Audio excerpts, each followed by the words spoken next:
The photos were supposed to stay in her medical file, documenting domestic violence injuries, but her doctor slid them across his desk to the vampire king waiting in shadow. "She doesn't know what Marcus really is," he whispered, and suddenly her healing became evidence in a supernatural court. Elena Vasquez pressed her palm against her ribs where purple bruises bloomed beneath thin cotton, each breath a reminder of Marcus's hands and his terrible precision. Dr. Reeves adjusted the camera angle with steady fingers, the flash painting stark shadows across examination room walls that had witnessed too many similar sessions. Click. The split lip that made speaking painful. Click. The finger-shaped marks around her throat. Click. The defensive wounds on her forearms where she had finally fought back. She forced herself to remain still as the lens captured each piece of evidence, telling herself these images would build her case, would make the restraining order stick, would finally give her the legal protection she needed. The doctor's voice carried professional warmth as he explained how thorough documentation helped domestic violence cases, how judges responded to clear photographic evidence, how these files would remain confidential and secure. Elena nodded through the clinical recitation, grateful someone believed her story without questioning what she might have done to provoke Marcus's rage. The camera clicked one final time, capturing the fear in her dark eyes that she couldn't quite hide behind determined resolve. 3 months earlier, Marcus Torres had been everything Elena thought she wanted after her divorce. Charming smile that made restaurant servers linger at their table. Designer clothes that spoke of success without arrogance. The way he listened when she talked about her work at the community center, asking thoughtful questions about helping families in crisis. Their first date stretched past midnight as they walked through Mission District streets, Marcus somehow knowing exactly which late-night taco truck served the best carnitas, which mural told the story of her grandmother's neighborhood. He brought coffee to her office during busy weeks, remembered her sister's birthday, sent flowers after particularly difficult client cases. Now please take a moment and subscribe to our channel and comment where you are watching from and what time is it. It is always fascinating to see where these stories get all around the world. Thank you. The courtship felt like stepping into sunlight after years of emotional winter. But sunlight could burn. The first controlling comment disguised itself as concern about her working late in dangerous neighborhoods. The first isolation came wrapped in romantic weekend getaways that conveniently conflicted with friends' gatherings. The first physical intimidation masqueraded as passionate intensity, his grip on her wrists just tight enough to leave faint marks he later kissed with apologetic tenderness. By the time Elena recognized the pattern, Marcus had mapped every vulnerability, cataloged every fear, turned her own compassion into a weapon against her independence. The night she finally told him their relationship was over, his mask slipped completely. What emerged underneath moved with predatory grace, spoke with casual menace about what happened to women who disappointed him, demonstrated strength that seemed impossible for his lean frame. Elena ran because some ancient instinct screamed danger louder than her rational mind could process explanations. 3 nights in a downtown hotel, 2 weeks at her sister's apartment, finally accepting a bed at Mercy House Shelter when Marcus proved restraining orders meant nothing to someone who could scale fire escapes and appear in locked rooms. Dr. Reeves waited until Elena's footsteps faded down the hallway before moving to the window, checking the street below with practiced caution. Satisfied they were alone, he dimmed the fluorescent lights and activated security measures Elena had never noticed: reinforced glass, motion sensors, cameras that recorded in spectrums human eyes couldn't perceive. The examination room transformed from medical space to something resembling a safe house as shadows deepened around expensive equipment that served purposes beyond treating ordinary injuries. From the darkest corner, a figure materialized with fluid grace that defied natural movement. Aurelius stepped into the weak light like smoke given form. 3 centuries of predatory evolution compressed into a frame that appeared deceptively human until you noticed details that didn't quite align with mortal limitations. No breath stirring his chest. No pulse beating at his throat. Eyes that reflected available light with feline intensity. Dr. Reeves slid the digital camera across his desk without ceremony. his movements careful and respectful in the presence of something that could end his life with casual thought. The Vampire King accepted the device with fingers that felt carved from marble, scrolling through Elena's injuries with the detached focus of someone cataloging evidence for a capital case. "These marks tell a specific story," Dr. Reeves said quietly, his voice carrying the weight of decades spent translating human suffering into supernatural justice. Aurelius studied each image with calculating precision, noting the particular pattern of bruising that spoke to inhuman strength, carefully modulated to avoid fatal damage. Marcus Torres was playing with his food, drawing out the hunt across weeks and months, savoring Elena's growing terror like a vintage wine. The Vampire King's jaw tightened as he recognized signature techniques that violated every principle of the Pact of 1847, the ancient agreement that allowed his kind to exist in human cities while protecting mortal populations from supernatural predators.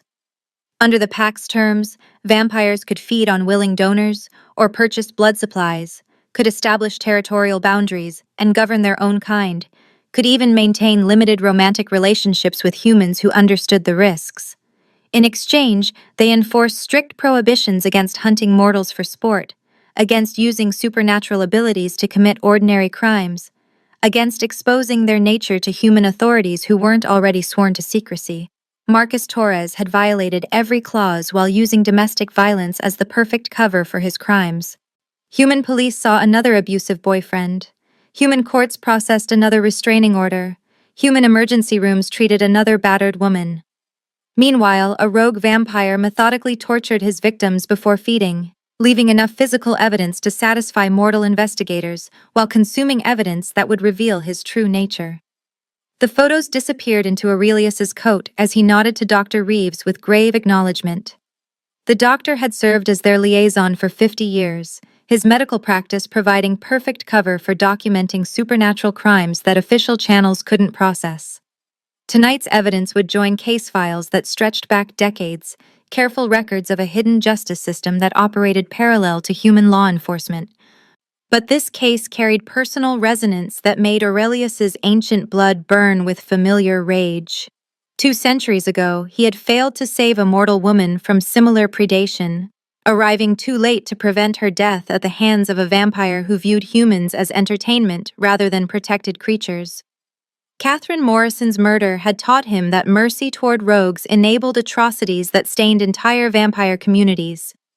This time, Marcus Torres would face judgment before Elena Vasquez suffered Catherine's fate. Elena pulled thin shelter blankets around her shoulders as November wind rattled windows that faced an alley where security lights created pools of temporary safety. Around her, 8 other women tried to find sleep in a space designed for half their number, each carrying stories that echoed her own, with variations of detail, but consistent themes of control, escalation, and desperate escape. Maria whispered Spanish prayers that mixed Catholic saints with older protections her grandmother had taught. Jennifer typed furiously on a borrowed laptop, building legal documentation for custody battles that might save her children from witnessing their father's violence. Sarah simply stared at the ceiling with eyes that had seen too much, her silence speaking louder than words about damage that couldn't be photographed or cataloged.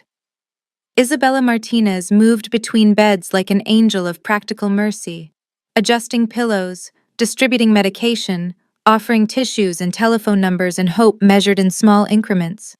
The social worker had managed Mercy House for 12 years, guiding hundreds of women through the complex transition from victim to survivor, while maintaining faith in systems that often failed the people who needed them most. Dr. Reeves has been incredible with medical documentation, Isabella told Elena during their intake interview, her voice carrying genuine admiration for someone who understood how legal systems worked. His photographs and reports have helped dozens of women win restraining orders, custody cases, even criminal prosecutions when DA offices actually decided to pursue charges. The man goes above and beyond for domestic violence cases, sometimes spending his own money on expert witnesses or private investigators when police departments couldn't be bothered to do their jobs properly.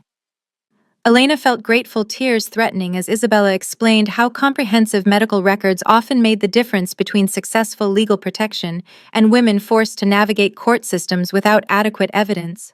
Dr. Reeves seemed to understand that bruises faded, but photographs lasted, that careful documentation could transform private suffering into public justice when survivors found strength to pursue legal remedies.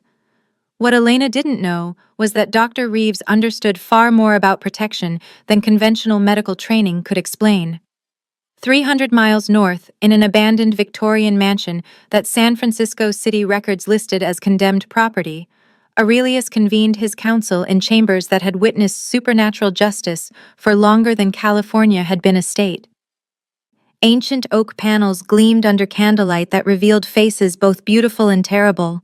Creatures who had governed vampire law since the gold rush created opportunities for their kind to establish permanent territorial claims.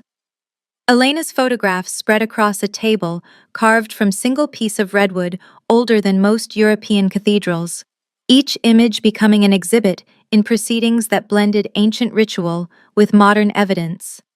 Council members studied the documentation with forensic attention, noting details that confirmed their worst suspicions about Marcus Torres's activities. The positioning of bruises suggested systematic conditioning designed to maximize psychological impact. The pattern of injuries indicated someone with supernatural strength who possessed enough control to avoid immediately fatal damage. Most damning, the progression of photographs from Dr. Reeves's files showed escalation that followed textbook predatory behavior rather than ordinary domestic violence. Marcus Torres had been hunting in their territory for 8 months, using dating applications to identify vulnerable women before grooming them through extended courtship periods that established emotional dependence. His victims showed consistent profiles from the council's investigation. Recently divorced, isolated from family support systems, working in helping professions that indicated strong empathic responses. Each relationship followed identical patterns of romantic intensity, followed by gradual control, culminating in carefully orchestrated violence that served both to terrorize victims and to provide feeding opportunities that left minimal forensic evidence.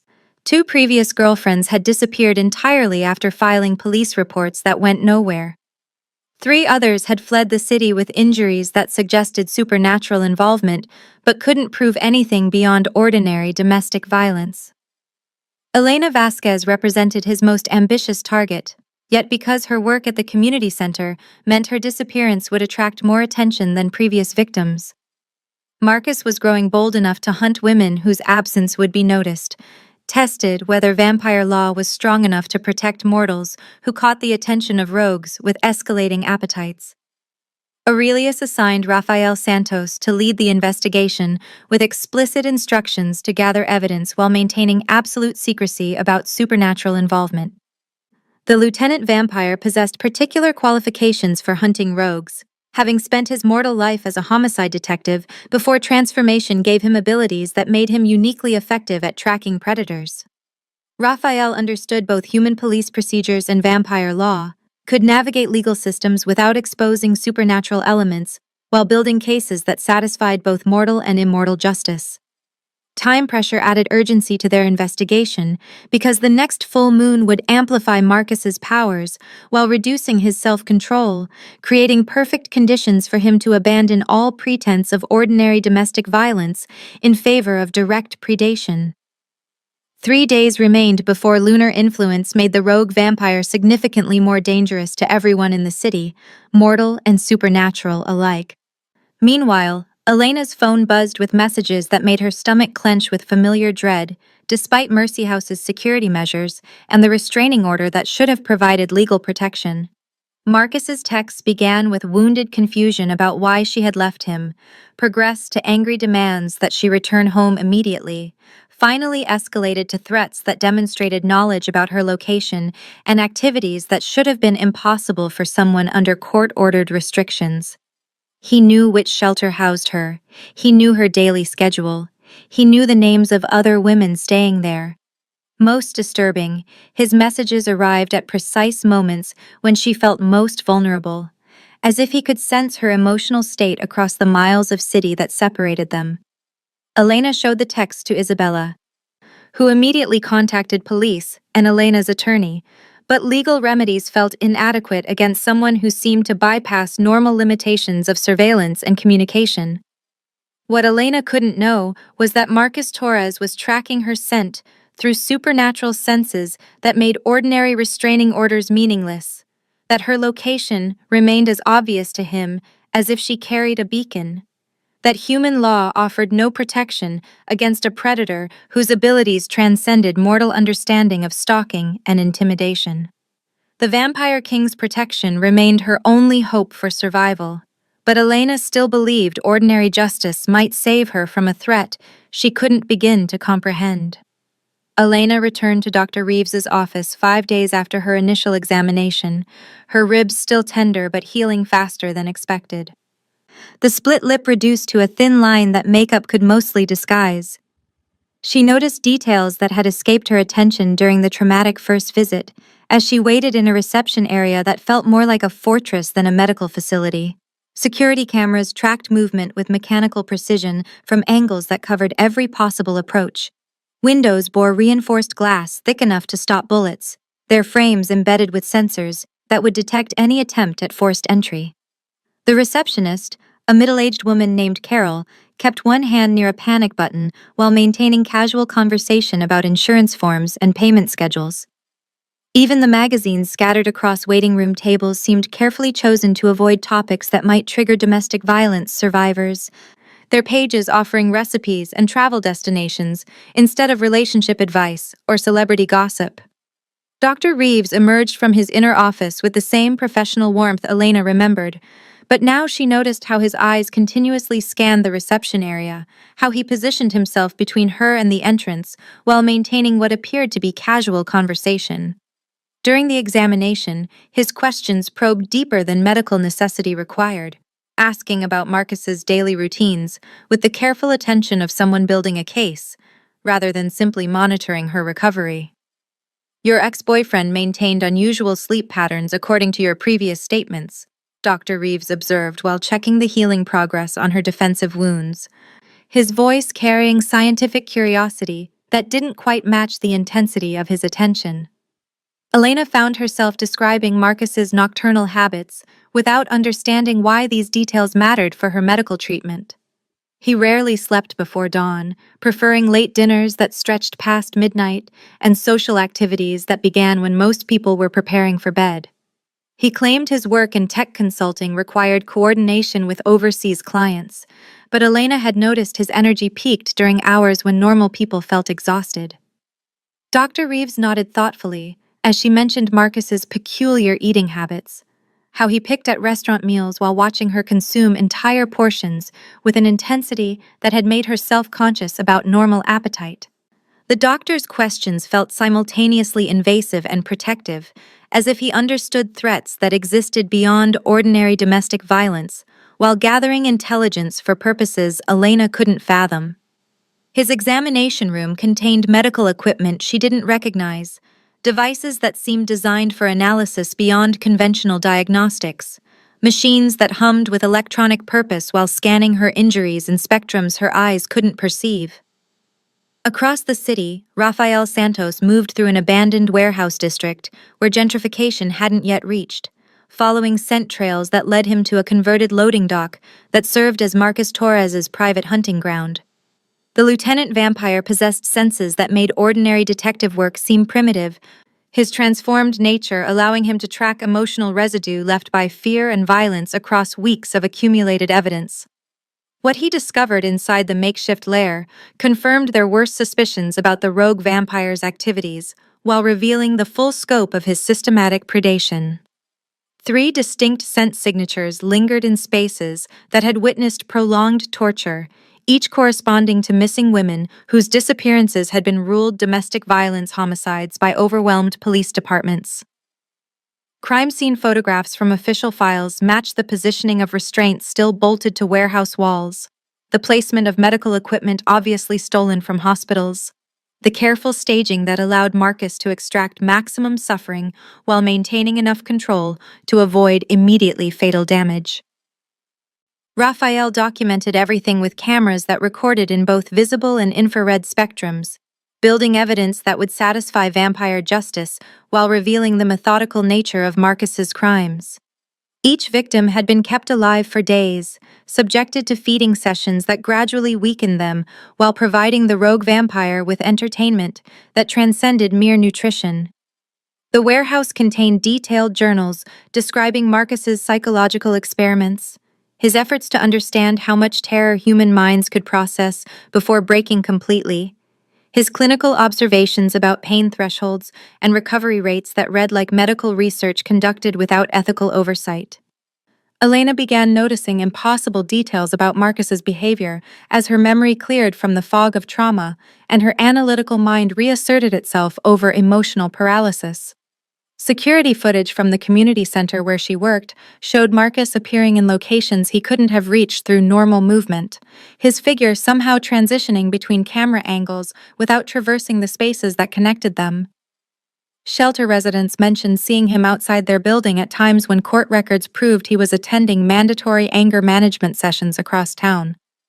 Most disturbing, the facility's mirror-backed security monitors showed Elena's reflection clearly, while somehow failing to capture Marcus during his illegal visits, creating gaps in surveillance that made no logical sense given the equipment's tested reliability. Isabella confirmed that their security system had experienced unprecedented malfunctions since Elena's arrival, cameras developing blind spots and motion sensors triggering without apparent cause, as if someone with technical expertise was systematically compromising their protection systems. Elena borrowed Isabella's laptop to research Marcus's background more thoroughly, discovering employment gaps that aligned with mysterious disappearances in other cities where he had previously lived. Portland police files mentioned 3 women who had vanished after filing domestic violence reports against boyfriends matching Marcus's description. Seattle records showed similar patterns dating back 5 years, with victims who shared Elena's demographic profile and whose relationships with their abusers followed identical escalation patterns. Further research revealed newspaper archives that defied reasonable explanation, photographs from the 1970s showing a man who possessed Marcus's exact facial features attending social events that should have preceded his birth by decades.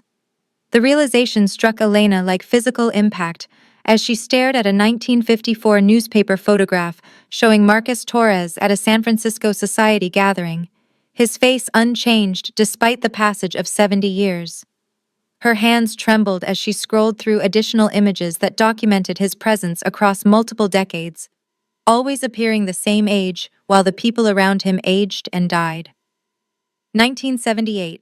Marcus at a gallery opening. Standing beside a woman whose obituary appeared 6 months later after her body was found in Golden Gate Park. 1991. Marcus at a charity fundraiser, his arm around a missing real estate agent whose case remained unsolved. 2003. Marcus outside a courthouse where another domestic violence victim had filed restraining orders before disappearing entirely. The pattern revealed itself with horrible clarity as Elena traced his movements through San Francisco's social scene, documenting a predator who had operated for generations while authorities remained oblivious to his true nature.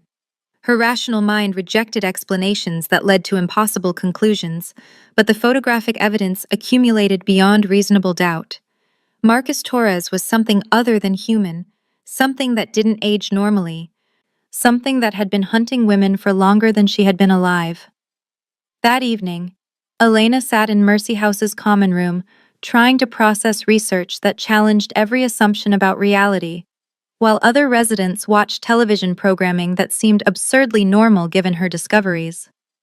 The building's security measures suddenly made different sense, their electronic sophistication suggesting knowledge of threats that transcended ordinary domestic violence. She noticed details about Isabella's behavior that indicated training beyond social work education, the way she positioned herself near exits, how her eyes tracked movement with tactical awareness, the subtle weapons training evident in her stance and hand positioning. As Elena struggled to reconcile impossibilities with observable facts, shadows near the shelter's reinforced entrance began moving in patterns that violated natural light sources. Marcus Torres materialized from darkness with fluid grace that confirmed her worst fears, his presence in a secured building that should have been impossible to breach. His smile carried predatory anticipation as he approached Elena with movements too smooth for human limitations, his eyes reflecting available light with animal intensity that made her blood freeze in recognition of something fundamentally other. The common room fell silent as other residents sensed danger without understanding its source, their conversation stopping as predatory presence filled the space with tension that made breathing difficult. "Elena," Marcus said with voice that carried harmonics human vocal cords couldn't produce.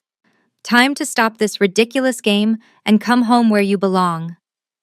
His approach revealed details that her traumatized mind had missed during their relationship. The way he moved without disturbing dust motes in slanted evening light, how his footsteps made no sound against hardwood floors that amplified every other noise, the absence of breath that should have stirred air around his motionless chest. But his predatory confidence faltered as shadows deepened around them with unnatural speed, darkness thickening into shapes that suggested watchers with ancient patience. From the corner where surveillance cameras couldn't penetrate, another figure emerged with authority that made Marcus's supernatural presence seem diminished by comparison. Aurelius stepped into weak fluorescent light, like nobility entering court. His appearance simultaneously reassuring and terrifying as power older than the city itself manifested in human form. To Elena, he appeared as building security, or perhaps a crisis counselor, someone whose presence meant safety, despite details her mind couldn't quite process. But Marcus recognized him immediately, his predatory swagger dissolving into submission that revealed the hierarchy Elena was only beginning to understand. "You will leave," Aurelius said with quiet authority that carried absolute finality, his voice producing harmonics that made the building's windows vibrate in their reinforced frames. Marcus retreated with speed that blurred his movement, disappearing through exits that should have required more time to navigate, leaving behind only the lingering scent of something that belonged to darkness rather than daylight. Elena found herself supported by hands that felt carved from marble, guided to safety by someone whose touch carried cold comfort and whose movements suggested grace that transcended human limitations. Aurelius introduced himself simply as someone who worked with Dr. Reeves on special cases, his explanation raising more questions than answers while providing immediate relief from terror that had paralyzed her rational thought. His presence felt like stepping into the radius of some ancient protection, safety that didn't depend on locks or cameras, but on power that operated according to rules Elena couldn't begin to comprehend. Isabella appeared with efficiency that suggested she had been waiting for this exact scenario, producing paperwork that would document nothing while somehow explaining everything to authorities who might investigate the incident. Elena's phone buzzed with a final message that crystallized the impossibility of her situation while revealing stakes that transcended personal survival.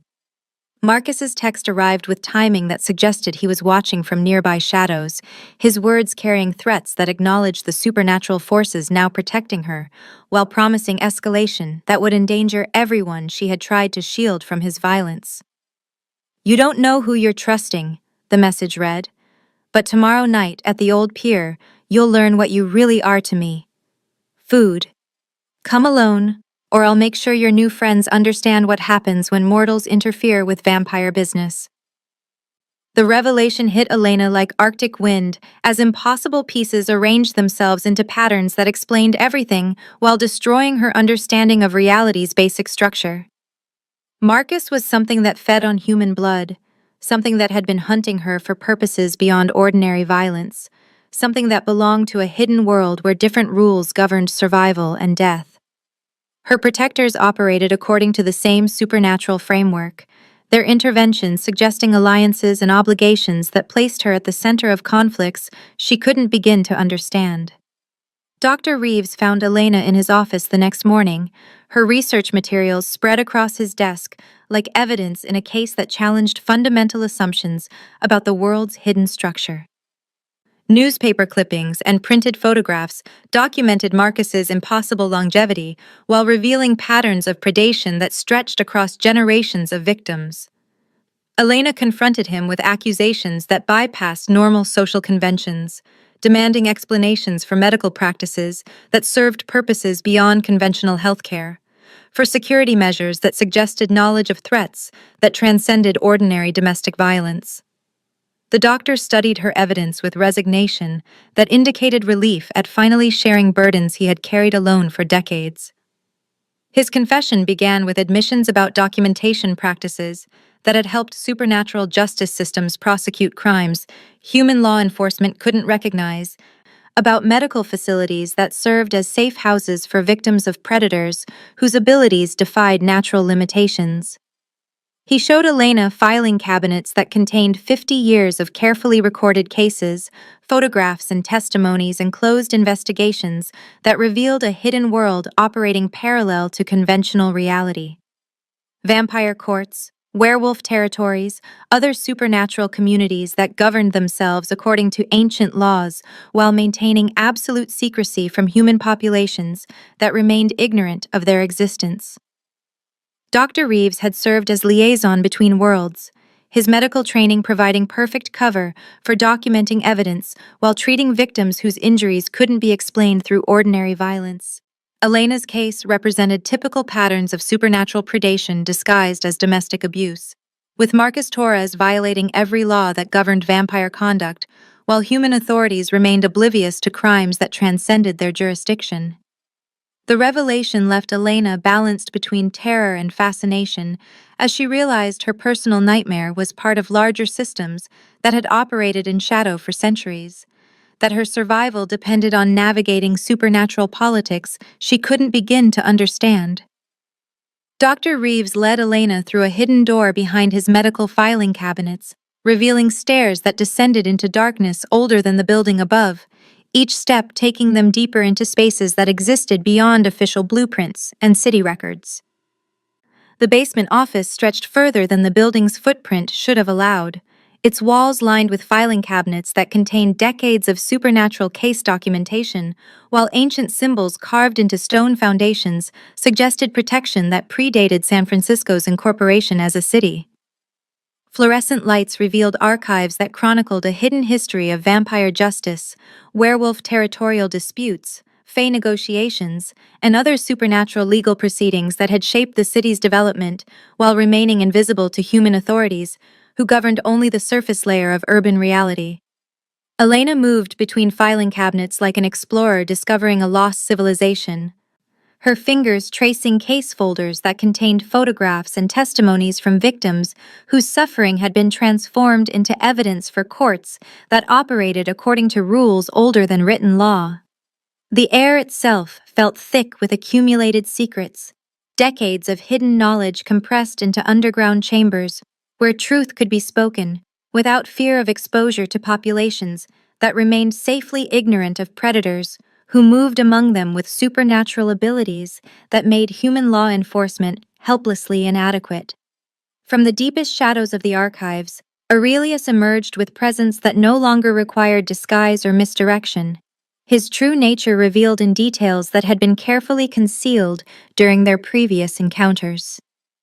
Fangs caught fluorescent light like ivory daggers as he smiled with expression that balanced ancient authority against genuine warmth, his movements flowing with predatory grace that belonged to apex creatures who had evolved beyond human limitations. His skin possessed the translucent perfection of marble carved by master sculptors, unmarked by time's passage while carrying the weight of centuries in eyes that had witnessed the rise and fall of empires. Elena found herself studying features that seemed simultaneously beautiful and terrible, recognizing the careful control required to appear human while possessing abilities that could end her life with casual thought.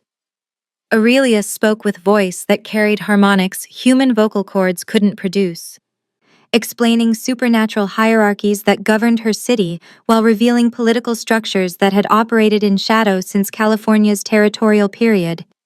The vampire court maintained absolute authority over undead populations while enforcing treaties with other supernatural communities that prevented open warfare between species whose conflicts could devastate mortal populations caught in their wake. The Pact of 1847 established fundamental laws that allowed supernatural communities to coexist with human populations while maintaining the masquerade that protected both species from mutual destruction, Aurelius explained, as he activated hidden screens that displayed maps showing territorial boundaries invisible to conventional geography. Vampire courts received hunting rights within specified urban areas while accepting responsibility for protecting mortal populations from rogue predators who violated feeding restrictions or exposure protocols. Werewolf packs controlled suburban territories and wilderness preserves while serving as enforcement for supernatural law that human police couldn't comprehend. Fae communities maintained neutral zones where negotiations between species could occur without triggering ancient hostilities that might escalate into open warfare. The system required careful balance between supernatural needs and human ignorance, with strict penalties for violations that threatened the masquerade or endangered protected populations. Marcus Torres had systematically violated every clause of supernatural law while using domestic violence as perfect camouflage for crimes that transcended human understanding of predation and murder. Elena faced choices that would determine not only her survival, but her fundamental relationship with reality itself, as Aurelius explained options that ranged from protective custody to active collaboration in supernatural justice systems. She could enter witness protection programs that would relocate her to distant cities, while magical practitioners modified her memories to remove all knowledge of vampire involvement in her case, allowing her to resume normal life without traumatic recollections that might drive her toward dangerous investigations or public exposure. Alternative arrangements included supernatural sanctuary that would place her under permanent court protection while requiring absolute secrecy about vampire affairs, essentially creating a comfortable prison that would keep her safe while preventing any possibility of revealing supernatural secrets to human authorities. The third option involved active participation in their investigation of Marcus Torres and his growing network of rogue vampires, accepting training and resources that would make her effective against supernatural threats, while acknowledging dangers that could result in her death or transformation into something beyond human limitations. Elena studied the evidence files spread across ancient oak tables, while processing choices that would reshape her existence according to parameters she had never imagined possible. The photographs Dr. Reeves had taken of her injuries appeared throughout case documentation like exhibits in a supernatural legal proceeding, their clinical precision serving purposes beyond medical record-keeping or human court proceedings. By documenting her wounds with such thoroughness, she had unwittingly invoked ancient vampire law that demanded justice for violations against protected mortals, transforming her personal trauma into a declaration of war that supernatural courts couldn't ignore without undermining fundamental principles that maintained their authority. The images became evidence in proceedings that would determine Marcus Torres's fate, while establishing precedents for how vampire law responded to rogues who used domestic violence as camouflage for supernatural predation. Elena realized her decision to seek medical documentation had triggered legal mechanisms that operated according to rules older than human civilization, that her photographs had become weapons in conflicts between forces whose battles could reshape the supernatural landscape of every major city in North America.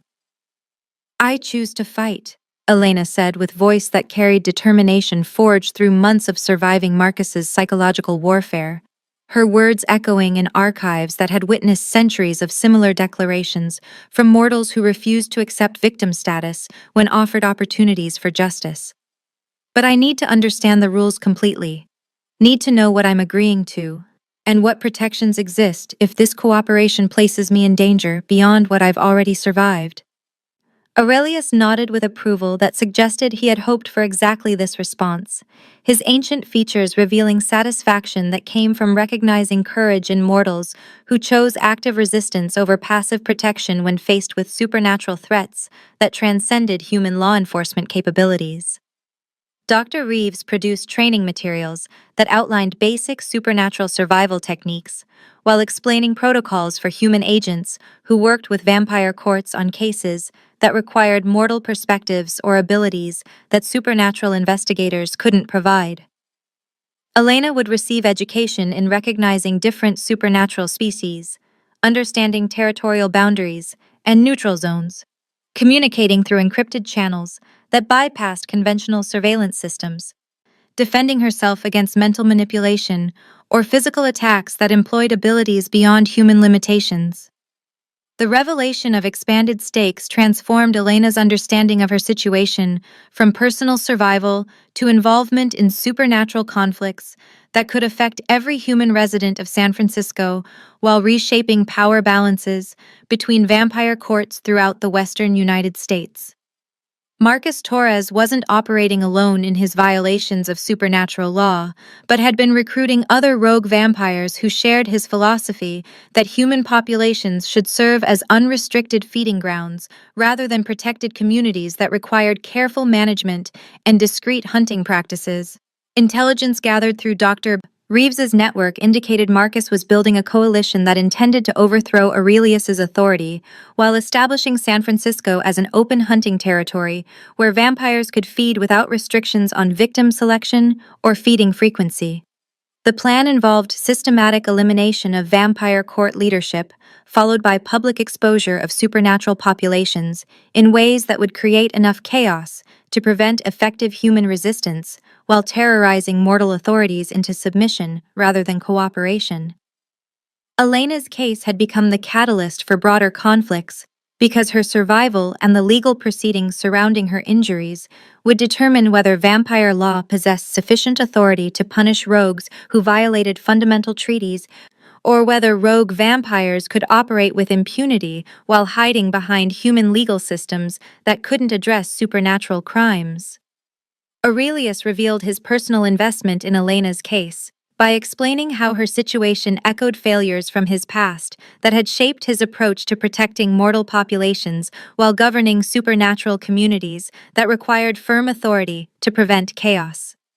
2 centuries earlier, he had failed to save Catherine Morrison from a rogue vampire whose predatory behavior had escalated beyond acceptable limits, arriving too late to prevent her death, while learning bitter lessons about the consequences of showing mercy to vampires who viewed humans as entertainment rather than protected creatures deserving of careful management and respect.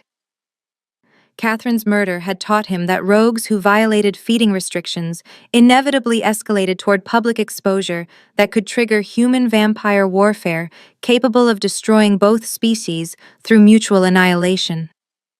Elena represented his opportunity to prevent another Catherine Morrison, while demonstrating that vampire law possessed sufficient strength to protect mortals who followed proper procedures for reporting supernatural crimes through established channels that connected human medical professionals with vampire court systems.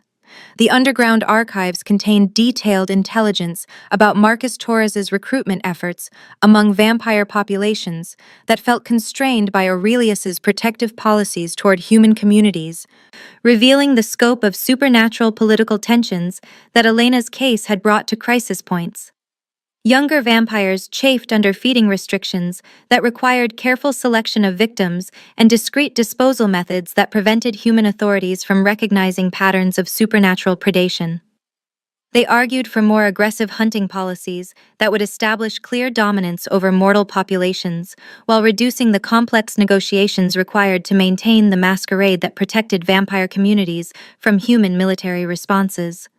Marcus Torres had positioned himself as leader of this faction while promising territorial expansion that would provide unlimited feeding opportunities for vampires willing to abandon treaties that older vampires viewed as essential for long-term survival.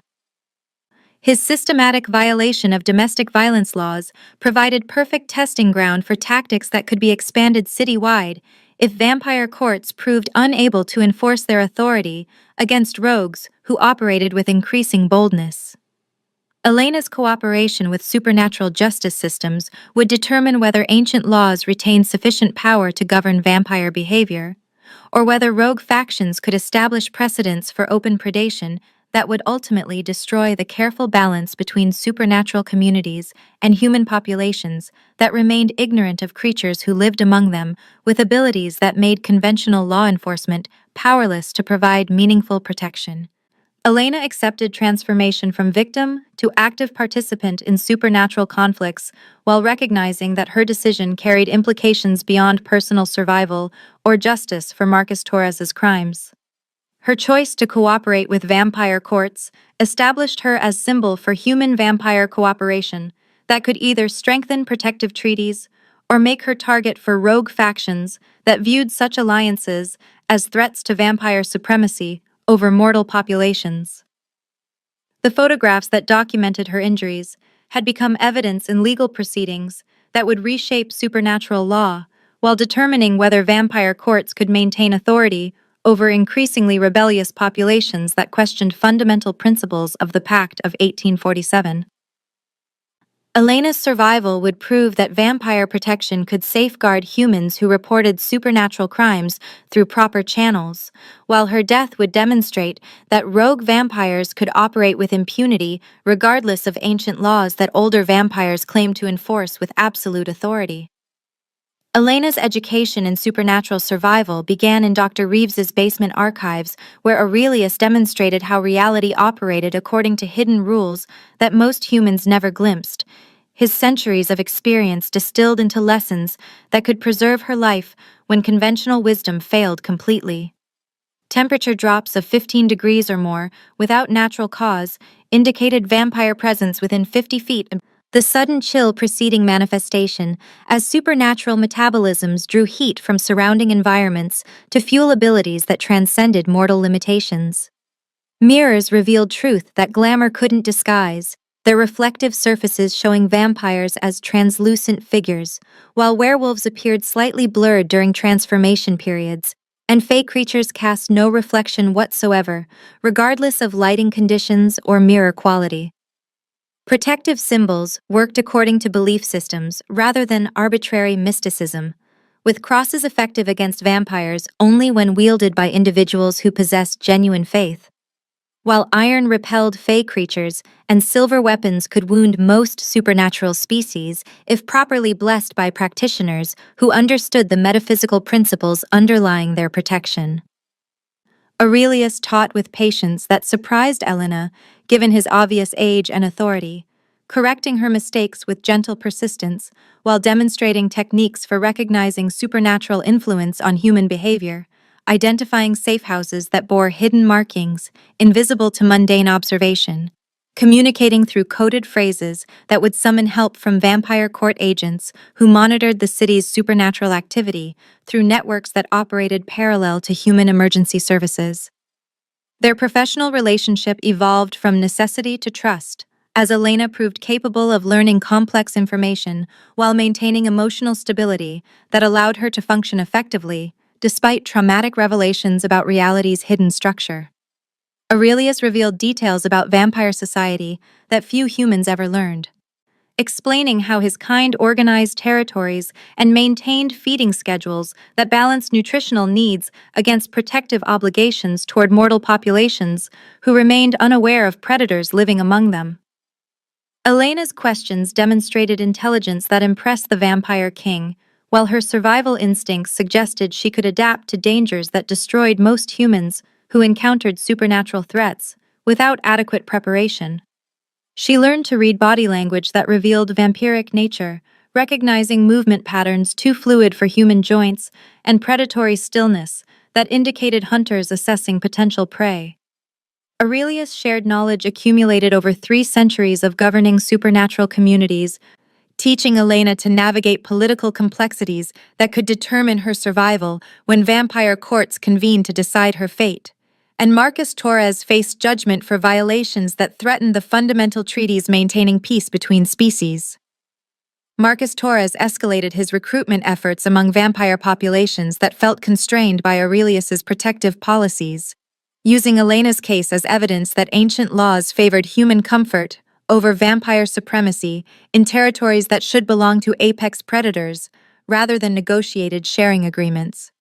Surveillance footage from locations throughout the city showed Marcus meeting with younger vampires whose transformation had occurred during eras when supernatural communities lived in greater secrecy. their integration into modern society, creating expectations for freedoms that older vampires viewed as dangerous to long-term survival.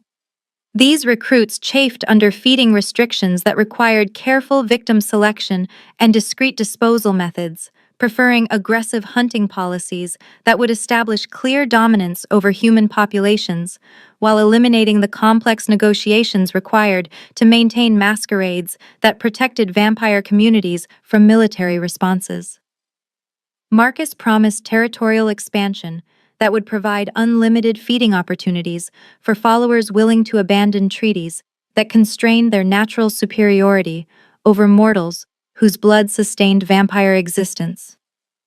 His systematic targeting of women from Elena's support group provided testing ground for tactics that could expand citywide if vampire courts proved unable to enforce authority against rogues who operated with increasing boldness.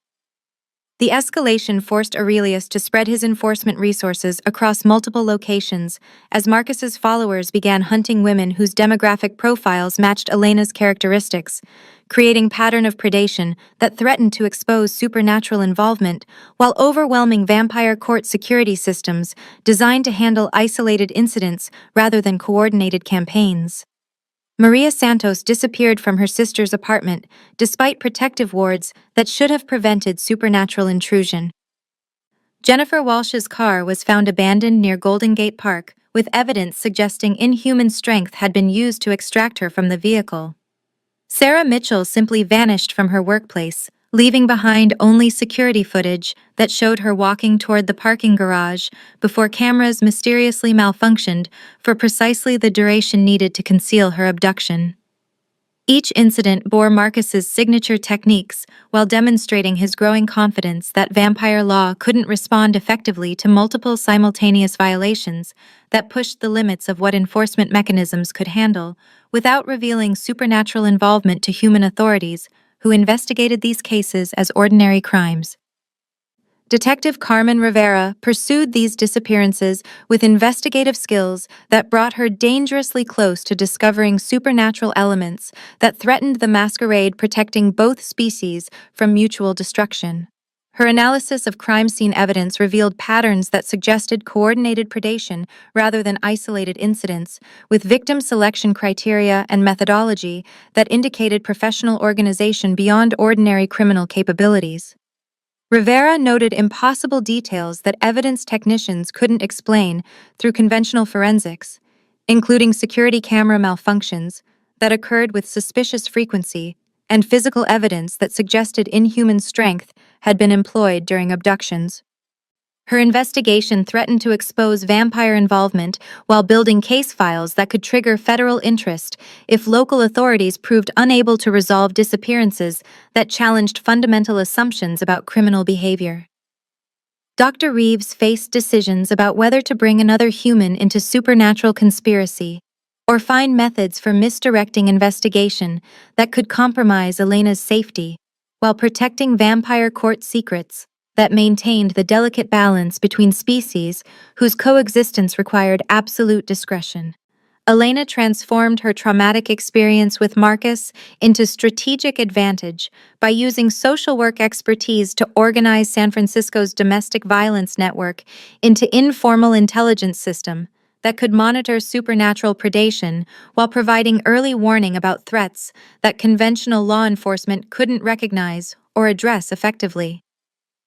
Her position within the survivor community gave her access to information that vampire courts needed, while her understanding of predatory psychology allowed her to identify patterns that supernatural investigators might miss, despite their enhanced abilities. Elena established communication protocols that allowed shelter residents to report suspicious incidents through channels that reached vampire court agents without triggering human authority involvement that could compromise the masquerade.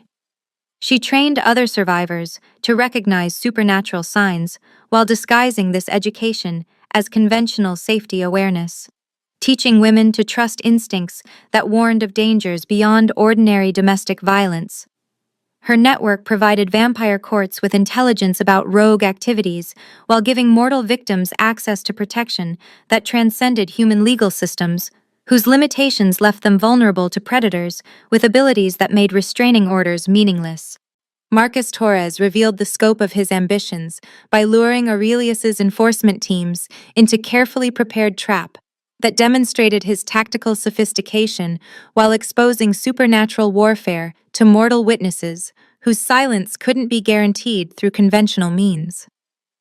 Using Sofia Hernandez as bait, Marcus drew vampire court agents into abandoned church where religious symbols had been weaponized through collaboration with human extremists who believed vampire elimination served divine purposes. Holy water-filled concealed spray systems that activated when supernatural creatures entered the sanctuary, while blessed crosses positioned at strategic intervals created barriers that prevented vampire escape while channeling them toward killing zones where ultraviolet lighting could inflict fatal damage. The battle that followed revealed supernatural abilities to human witnesses who had gathered expecting to watch domestic violence intervention, but instead observed combat between creatures whose existence challenged fundamental religious and scientific beliefs. Marcus's followers fought with inhuman speed and strength, while Aurelius's agents demonstrated why vampire courts had maintained authority over supernatural communities for centuries. Their superior experience and coordination overcoming numerical disadvantages while minimizing casualties among mortal bystanders whose memories would require careful modification to prevent mass exposure. While vampire forces remained trapped in Marcus's church ambush, Elena infiltrated his warehouse headquarters using knowledge gained through months of surviving psychological manipulation that taught her how predators organized their territories and concealed their most valuable secrets from potential victims. Her experience with Marcus's control techniques allowed her to anticipate security measures that relied on intimidation rather than effective protection, recognizing patterns in his defensive arrangements that revealed priorities and vulnerabilities that supernatural investigators might overlook. Elena discovered Marcus's true agenda through documents that outlined plans extending far beyond personal revenge against her or simple rebellion against Aurelius's authority. Detailed maps showed supernatural territories throughout the western United States, with proposed redistribution that would concentrate vampire populations in urban centers, while eliminating protective treaties that prevented open feeding on human populations. Contracts with human trafficking organizations revealed coordination with criminal networks that could provide steady supply of victims whose disappearances wouldn't trigger intensive police investigations.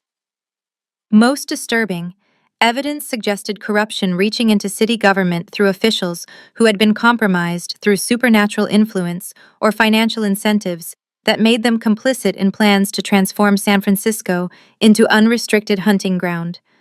The documents revealed that Elena's case served as test for tactics that could be implemented across multiple cities.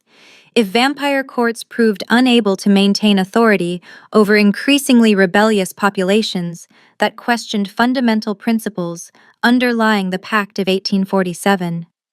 Marcus had positioned his rebellion as liberation movement for vampires, constrained by protective policies that favored human comfort over vampire nature, promising followers that successful overthrow of Aurelius's rule would establish precedent for similar revolutions in other territories where ancient vampires maintained conservative policies that limited feeding opportunities. Elena realized her personal nightmare was component of larger strategy designed to reshape supernatural society while eliminating safeguards that protected human populations from predators whose abilities made conventional law enforcement helplessly inadequate. Her survival had become symbol for human-vampire cooperation that Marcus's faction viewed as fundamental threat to vampire supremacy. While her death would demonstrate that protective treaties couldn't safeguard mortals who cooperated with vampire courts against rogue elements willing to use unlimited violence. Marcus's final gambit targeted Elena's emotional vulnerabilities by capturing Dr. Reeves and using him to force confrontation that would occur without vampire court protection. His message delivered through photographs that showed the doctor bound in location that Elena recognized from her infiltration of the warehouse complex. The images demonstrated Marcus's understanding of Elena's psychology while revealing his willingness to torture the only human who had provided her with meaningful protection during her transition from victim to active participant in supernatural conflicts. Dr. Reeves had been positioned near devices obviously designed to extract maximum suffering while maintaining enough vitality to serve as effective leverage. His medical knowledge used against him as Marcus employed techniques that would prolong agony without permitting unconsciousness that might reduce his value as bait. Elena faced choice between personal safety and loyalty to someone who had risked everything to help her survive encounters with predators whose abilities transcended human understanding. While Marcus's message made clear that any attempt to involve vampire court agents would result in Dr. Reeves's immediate execution through methods that would maximize his suffering while demonstrating the consequences of human cooperation with vampire authority. The ultimatum forced Elena to choose between protective relationships she had built with supernatural allies and obligation to save someone who had provided her with truth about reality's hidden structure, when conventional authorities proved unable to address threats that operated beyond their jurisdiction or comprehension. Elena agreed to meet Marcus at the abandoned pier while coordinating with Aurelius through communication protocols that allowed vampire court monitoring without compromising her apparent isolation. The plan requiring her to draw out Marcus's full network while recording evidence that could serve both supernatural justice and human legal proceedings if exposure became unavoidable. Advanced recording equipment concealed within her clothing broadcast simultaneously to vampire court agents positioned throughout the waterfront district, and Detective Rivera's investigation team, whose growing suspicions about supernatural involvement had been carefully redirected toward cooperation rather than interference through Dr. Reeves's delicate negotiations with human authorities. Elena wore devices that captured audio and visual evidence in spectrums that would reveal vampire abilities, while documenting confessions that could justify both supernatural punishment and human prosecutions if the masquerade failed completely. Her psychological preparation involved studying Marcus's manipulation techniques until she could predict his tactical approaches while maintaining emotional control necessary to function effectively during confrontation with someone whose predatory abilities had once reduced her to helpless prey. Aurelius positioned his forces with strategic precision that balanced immediate response capabilities against avoiding premature intervention that might prevent Marcus from revealing the full scope of his rebellion and the identities of vampires who supported his faction's plans to overthrow protective treaties that constrained supernatural predation within acceptable limits. The pier stretched into San Francisco Bay like a finger pointing toward Alcatraz, its abandoned warehouses and rusting maritime equipment providing perfect staging ground for confrontation that would determine whether vampire law possessed sufficient authority to maintain order among increasingly rebellious populations that questioned fundamental principles underlying centuries of supernatural governance. Elena arrived precisely at midnight, as Marcus's message had specified, her movement through shadows carefully observed by allies whose presence remained concealed, while recording equipment documented everything for later analysis by courts that operated according to rules older than written law. Marcus emerged from darkness with theatrical flourish that revealed his enjoyment of psychological manipulation, while demonstrating confidence in his ability to control outcomes through superior strength and tactical preparation. His appearance had changed subtly since their last encounter, revealing vampire transformation that abandoned all pretense of human limitation in favor of predatory perfection that emphasized his supernatural nature, while intimidating opponents who might underestimate his capabilities. Other figures materialized from concealment positions throughout the waterfront complex. Young vampires whose allegiance to Marcus's faction became obvious through their positioning and aggressive postures that indicated willingness to use violence against anyone who threatened their leader's objectives. Marcus's monologue revealed the philosophical foundations of his rebellion while exposing intelligence about vampire politics that Elena's recording equipment transmitted to audiences whose responses would shape supernatural society's future direction. He spoke with passionate conviction about Aurelius's protective policies toward human populations, arguing that ancient treaties reduced vampires to caretakers of livestock rather than apex predators who deserved dominion over species that existed primarily to sustain vampire survival through blood consumption that should occur without artificial restrictions or moral considerations. His recruitment of younger vampires exploited generational tensions within supernatural communities, where recently transformed individuals chafed under conservative governance that prioritized long-term stability over immediate gratification of predatory instincts that transformation amplified beyond human moral frameworks.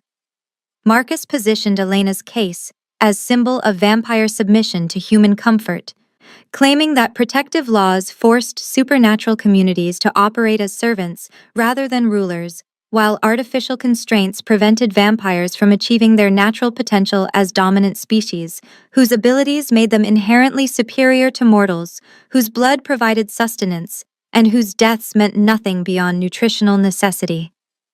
His vision involved transforming San Francisco into experimental territory where vampires could establish open dominion over human populations, while demonstrating models for supernatural governance that could expand nationwide if successful implementation proved the viability of abandoning protective treaties that constrained vampire nature according to outdated moral considerations. The revelation that Elena's case served as catalyst for supernatural civil war crystallized as Marcus explained how her cooperation with vampire courts had provided perfect excuse for challenging Aurelius's authority while testing whether ancient laws retained sufficient power to govern vampire behavior in modern contexts that differed dramatically from historical periods when the Pact of 1847 had been established. Marcus argued that protective policies suited frontier conditions where vampire populations remained small and vulnerable to human military responses, but contemporary urban environments offered opportunities for supernatural dominance that made defensive strategies obsolete, while artificial restrictions prevented vampires from exploiting tactical advantages that could establish permanent supremacy over mortal populations. Elena realized her survival had become symbolic battleground between conservative vampire governance and revolutionary factions that sought fundamental transformation of supernatural society, while her death would demonstrate that protective treaties couldn't safeguard humans who cooperated with vampire authorities against rogue elements willing to use unlimited violence to achieve political objectives that transcended personal revenge or individual predation. Aurelius arrived with forces positioned to surround Marcus's faction while maintaining strategic patience that allowed recording equipment to document confessions that would justify harsh punishment for violations that threatened the fundamental stability of supernatural society. But Marcus had anticipated vampire court intervention and triggered prepared countermeasures that revealed extensive planning and resources that suggested external support for his rebellion beyond simple recruiting among disaffected younger vampires. Ultraviolet floodlights activated from concealed positions throughout the pier complex, their intense radiation creating barriers that prevented vampire movement while inflicting painful burns on supernatural skin that couldn't tolerate artificial sunlight at close range. Silver nets deployed from overhead positions with mechanical precision, their blessed metal causing severe injuries to vampires caught within their restraining embrace, while demonstrating Marcus's access to religious allies who viewed vampire elimination as divine mission rather than criminal violence.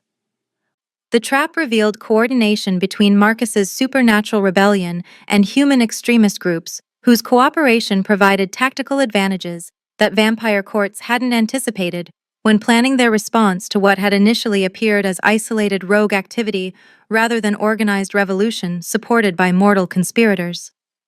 Elena's preparation proved decisive as she activated countermeasures based on psychological analysis of Marcus's tactical preferences and predictable reliance on intimidation tactics that prioritized theatrical impact over practical effectiveness. Her knowledge of his personality allowed her to anticipate defensive arrangements, while her experience surviving his manipulation provided insights into vulnerabilities that supernatural investigators might overlook despite their enhanced abilities. She had positioned mirrors at strategic angles that redirected ultraviolet lighting back toward Marcus's forces, while creating safe corridors that allowed vampire court agents to advance despite environmental hazards designed to prevent supernatural movement. Her improvised weapons included blessed silver implements acquired through Dr. Reeves's religious contacts, their spiritual preparation making them effective against vampire physiology, while her training in their proper use ensured she could employ them effectively despite lacking supernatural strength or speed. Elena's tactical planning demonstrated intelligence that impressed both factions while revealing her transformation from victim to strategic thinker, capable of analyzing complex threats and developing effective responses that transcended simple survival instincts. Marcus underestimated Elena's capabilities while focusing on Aurelius as primary threat, his predatory arrogance preventing recognition of danger from someone he continued to view as helpless prey, despite evidence of her collaboration with vampire courts and training in supernatural warfare techniques. Elena exploited his psychological blindness by positioning herself within striking distance while he delivered monologues intended to intimidate vampire court forces, her movement concealed by shadows and debris that provided cover for approach that brought her close enough to employ weapons that could inflict critical damage before he could respond with supernatural speed. Her attack succeeded because Marcus's attention remained fixed on vampire opponents while dismissing human threats as negligible, despite Elena's demonstrated intelligence and proven ability to survive encounters with supernatural predators through preparation and tactical thinking. The blessed silver blade found its target between ribs that protected vampire heart, its spiritual preparation allowing penetration of supernatural defenses, while inflicting wounds that would require extended healing periods, even for creatures with accelerated recovery abilities. Marcus's surprise and pain provided opening for vampire court agents to advance, while his followers hesitated in confusion at seeing their leader wounded by someone they had dismissed as irrelevant to conflicts between supernatural factions. Elena's victory demonstrated personal growth from victim to effective combatant, while proving that human intelligence could compensate for supernatural limitations when properly applied through tactical planning and psychological insight that allowed mortals to predict vampire behavior despite lacking enhanced abilities. Her success wounded Marcus critically without requiring rescue from vampire allies, establishing her credibility as partner rather than protected civilian in conflicts that determined supernatural society's future direction. Aurelius arrived in time to prevent Marcus's escape, rather than save Elena from danger she had already neutralized through preparation and courage that impressed vampire courts while earning respect from supernatural communities that typically viewed humans as inferior creatures, requiring protection or elimination, depending on political circumstances. The confrontation's outcome shifted power dynamics between species by demonstrating that human-vampire cooperation could produce tactical advantages that neither side could achieve independently, while Elena's performance established precedent for mortal participation in supernatural governance that transcended traditional limitations on human involvement in vampire court proceedings. Marcus Torres faced judgment in Aurelius's court, where ancient ritual blended with modern evidence to create legal proceedings that satisfied supernatural justice, while documenting precedents for future cases involving rogue vampires who violated protective treaties.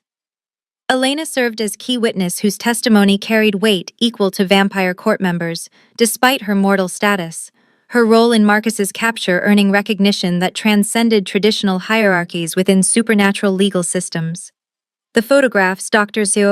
Reeves had taken of her injuries became central exhibits in proceedings that demonstrated how documentation could transform personal trauma into evidence for supernatural justice, while establishing protocols for human cooperation with vampire courts in cases that required mortal perspectives or abilities that supernatural investigators couldn't provide.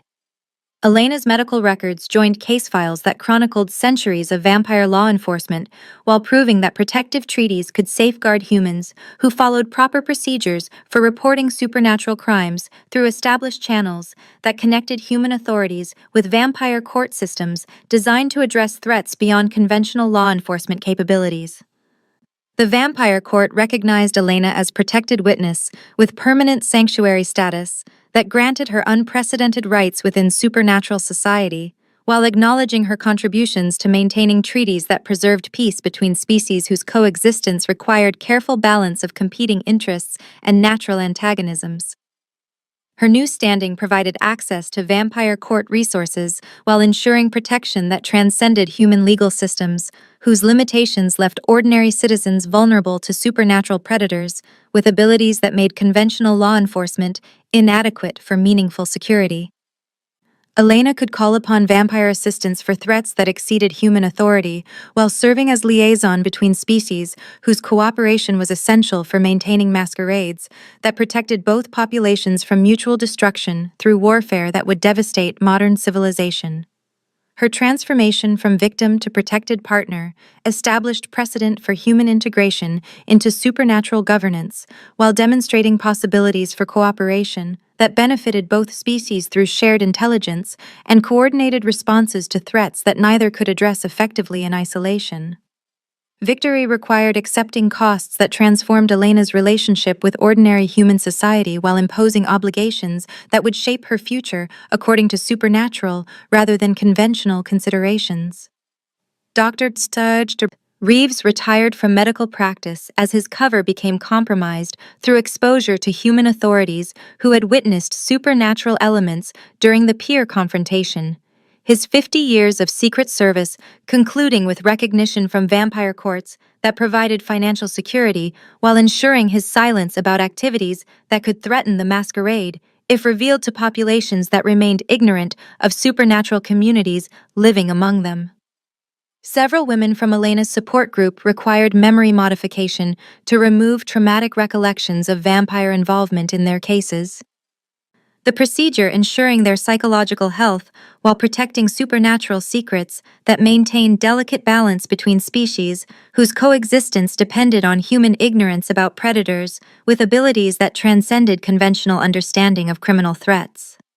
Elena faced choice between returning to normal life with modified memories or accepting permanent integration into supernatural society that would provide resources for expanded domestic violence work, while imposing restrictions that would separate her from conventional human relationships and career opportunities. Aurelius acknowledged Elena as equal partner in maintaining the Pact of 1847, while offering resources that could transform her domestic violence advocacy into supernatural justice initiative with capabilities that transcended conventional social services limitations. Her unique position as human with vampire court recognition provided opportunities to identify supernatural predation while training other advocates to recognize signs that indicated threats beyond ordinary domestic violence.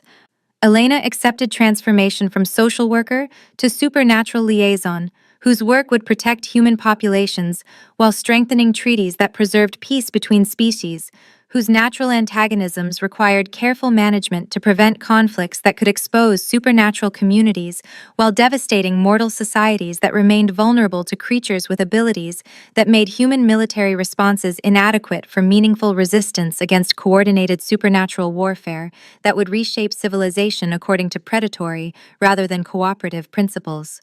6 months after Marcus Torres faced vampire justice, and his rebellion collapsed under the weight of evidence Elena had helped gather, she opened the Haven Center in a converted Victorian mansion that Dr.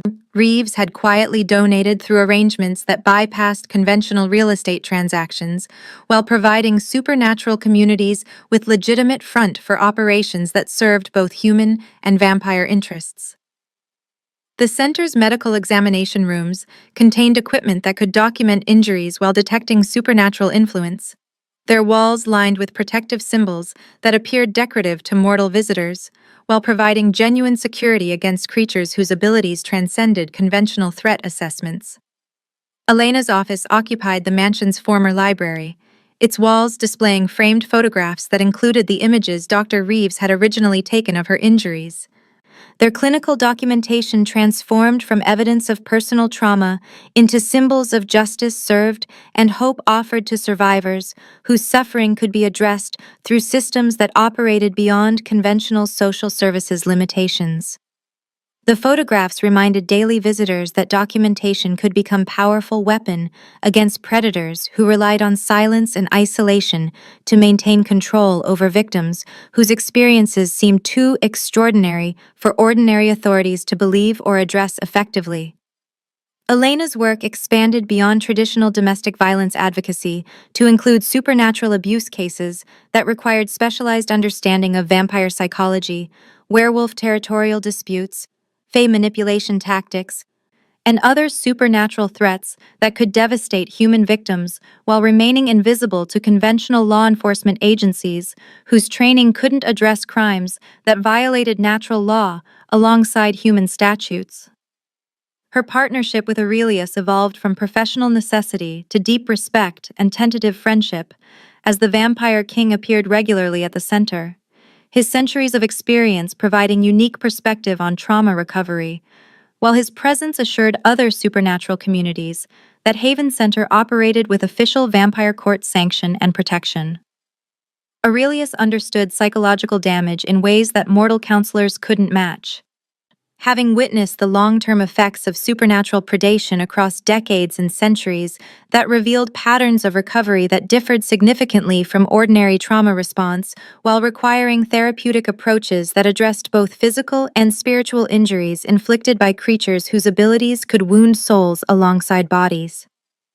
His involvement legitimized Elena's work within supernatural society, while providing resources that allowed the center to offer protection and healing services that transcended conventional domestic violence programs through access to supernatural healing techniques, protective magic, and legal remedies that operated outside human court systems when mortal law proved inadequate for addressing crimes committed by creatures with abilities that made conventional justice impossible. Elena learned to navigate vampire politics while maintaining focus on survivor services, her unique position as protected witness allowing her to advocate for human victims within supernatural legal systems that typically prioritized vampire interests over mortal welfare when conflicts arose between species whose natural relationship involved predation rather than equality. What began as Elena's individual case file expanded into a comprehensive model for supernatural human cooperation that attracted attention from vampire courts throughout North America, while providing template for similar programs in other major cities, where supernatural populations required discrete management of problems that could threaten the masquerade, protecting both species from mutual destruction. Dr. Chen replaced Dr. Reeves as medical liaison. Her psychiatric training and previous experience with cult survivors, making her ideal candidate for documenting cases that involve psychological manipulation alongside physical abuse, while maintaining professional skepticism that prevented her from becoming overwhelmed by revelations about reality's hidden structure. Elena developed training programs for social workers and medical professionals who needed to recognize supernatural elements in domestic violence cases without compromising their effectiveness with conventional clients who required ordinary services rather than specialized intervention for supernatural threats.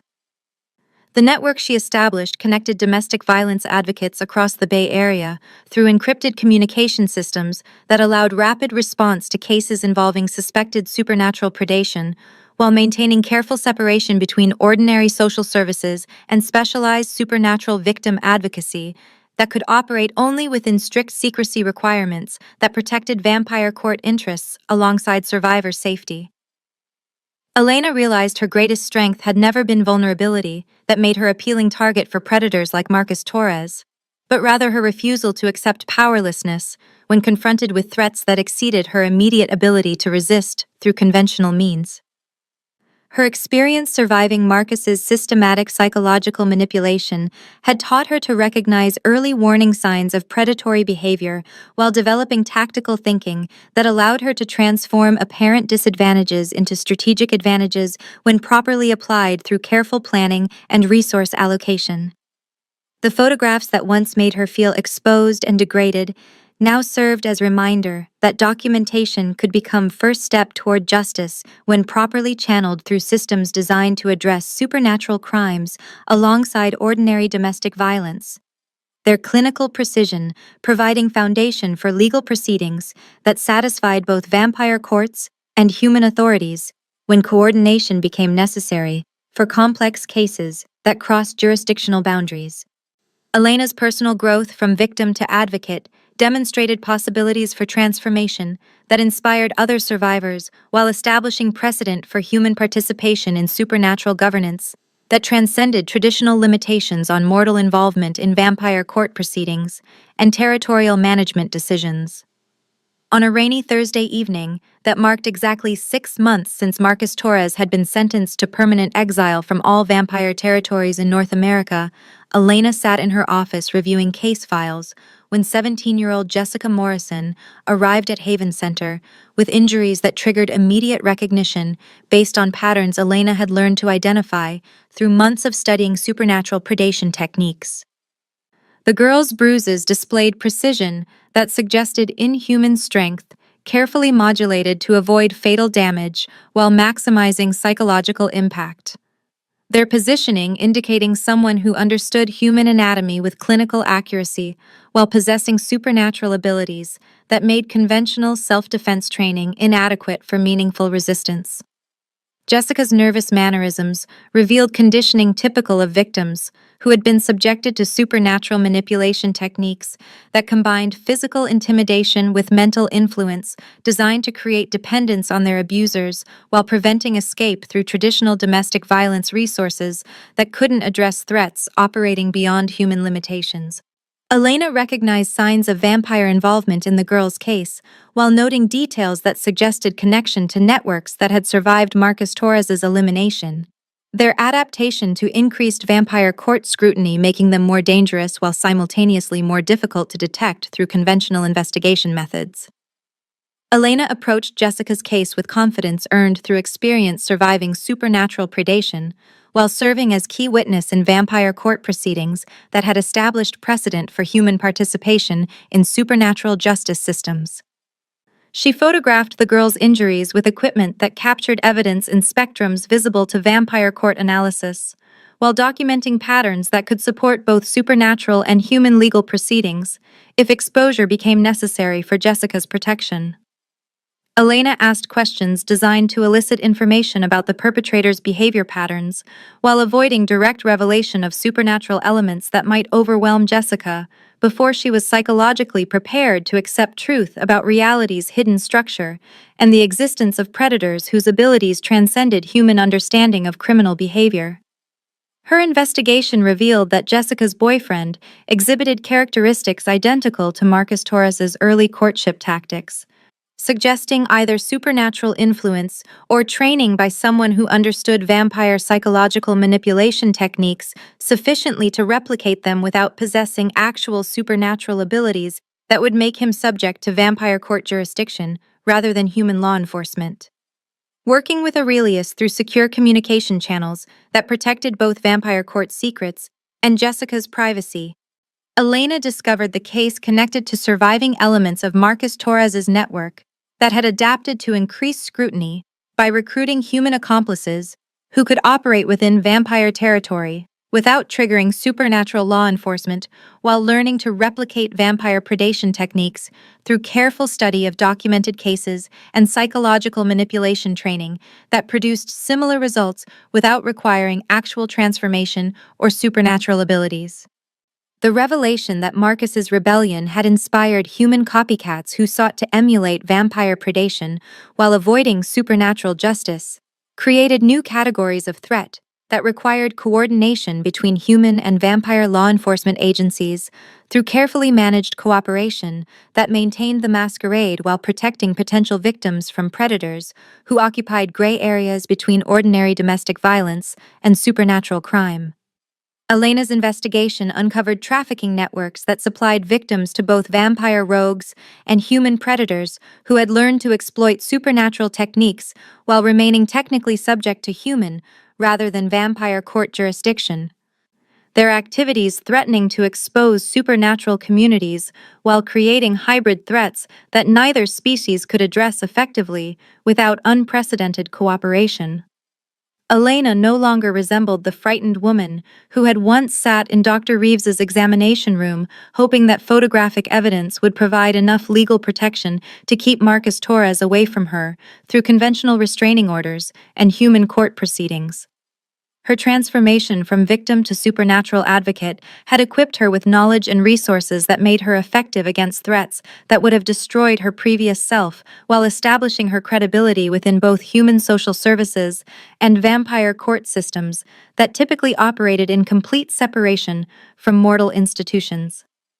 She approached Jessica's case with calm competence that reflected months of experience navigating supernatural politics while maintaining focus on survivor services that transcended species boundaries, her unique position allowing her to offer protection and justice that operated beyond conventional limitations through access to vampire court resources alongside human legal remedies when coordination became possible without compromising the masquerade that protected both populations from exposure that could trigger warfare devastating to modern civilization.